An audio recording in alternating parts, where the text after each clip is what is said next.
Hi, I'm Max Brantley with the Arkansas Times with news headlines on Friday, March the 13th. I think every day is Friday the 13th when the Arkansas legislature's in town.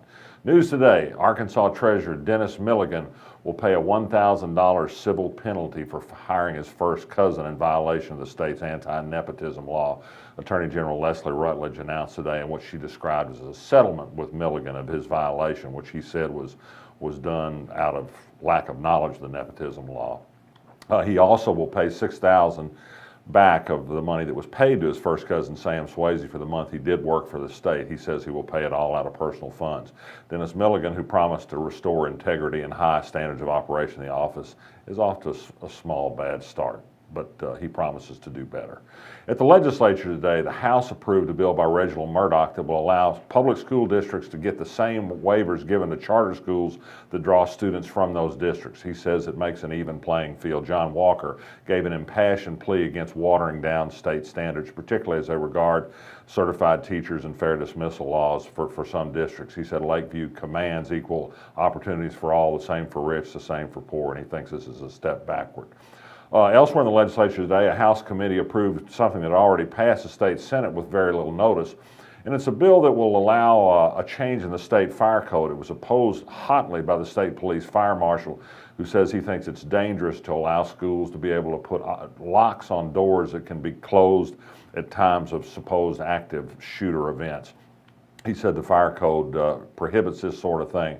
A person who's trying to sell these devices in Conway, a Conway police officer, says the fact that it's against the fire code is discouraging schools from buying his product. The bill was approved. What's notable is the company that's going to sell these devices, and they're not the only one, but they're one of many, has investors that include Senator Jason Rapert, includes Ted Thomas, a former state representative who's now a public service commissioner, and also a Republican justice of the peace from Faulkner County. A little politics can help your business at times, no doubt about it. Judge Wendell Griffin yesterday, after we taped, said that he would not get off the lawsuit that's challenging the state's takeover of Little Rock School District. He has written critical things about that decision. He wrote them, and we published them on the Arkansas blog the day the state school board voted to do just that thing. He said it would be a terrible thing if they did that. Well, they did, and now he's on the lawsuit challenging it. He says the First Amendment allows him to speak, that he made no announcement of how he'd rule in such a case. He ruled before his 5-day reply period had occurred for the state to file a reply to the plaintiff's brief in the case, in which they said they were happy to have Judge Griffin hear this case. The state filed this brief later. It still wants a judge to get off the case. It wants him to reconsider. He's scheduled a temporary injunction hearing next week in this case, which could upend the entire takeover of Little Rock School District. There may be messy days ahead on that. Attorney General Leslie Rutledge made another small piece of news this week.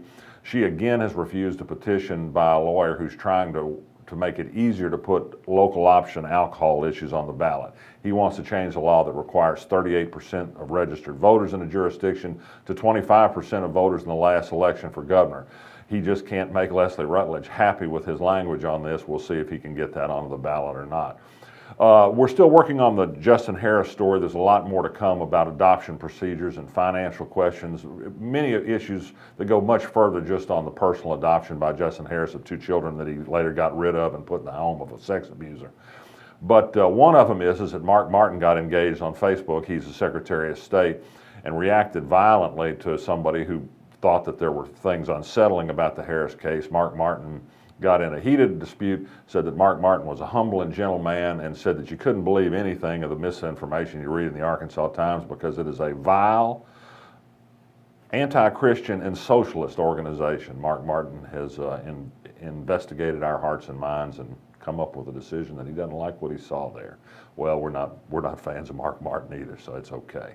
We make a recommendation on the blog this morning that if you've been getting a letter as a Little Rock taxpayer in 2008, that you're entitled to a potential refund of a property tax increase that was put into effect a few months too early in Little Rock for the library, that you not send in your card. Let the library keep the money. There's about $3 million in the fund, maybe $2 million could be claimed.